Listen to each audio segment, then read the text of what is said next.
ചിറ്റിലപ്പള്ളി കൂടുതൽ പൈസ കൊടുത്ത് ചിറ്റിലപ്പള്ളിയുടെ പരസ്യത്തിന് വേണ്ടി ജസീറിനെ ഇവിടെ ഇരുന്നേന്നും പറയാം. അങ്ങനെ പറഞ്ഞൂടെ?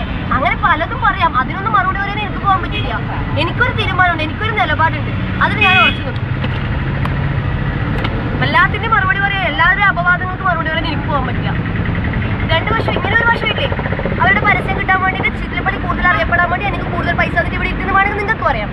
അവർക്ക് രാഷ്ട്രീയക്കാർ നിർത്തുന്നത് അവർക്കും അറിയാം. അങ്ങനെ പരസ്പരം പറഞ്ഞു കളിച്ചോ നിങ്ങൾ? എനിക്കതിനൊന്നും മറുപടി ഇല്ല. ഫോൺ വിളിച്ചാൽ എടുക്കാറ് പോലുമില്ല. എനിക്ക് ഇന്നത്തെ മനോരമ പത്രത്തിൽ കണ്ടത് എന്താണെന്ന് അറിയാമോ? ജസീറയുടെ അക്കൗണ്ടിൽ ഇടാൻ തയ്യാറാണ്, പിന്നെ എന്തിനാണ് അവിടെ സമരം ഇരിക്കുന്നത്? എനിക്ക് പ്രാന്താക്കി അവർ ചിത്രീകരിച്ചത്. തയ്യാറാണെങ്കിൽ അക്കൗണ്ടിൽ നമ്പർ ഇപ്പൊ ഞാൻ കൊടുക്കാം, എന്റെ അക്കൗണ്ട് നമ്പർ ഞാൻ കൊടുക്കും. അതല്ലെങ്കിൽ പരസ്യമായിട്ട് പിൻവലിക്കട്ടെ. ഇവിടെ സമരം തുടങ്ങിയപ്പോൾ ആരും വന്നിട്ടില്ല, ഇല്ല ആരും വന്നിട്ടില്ല.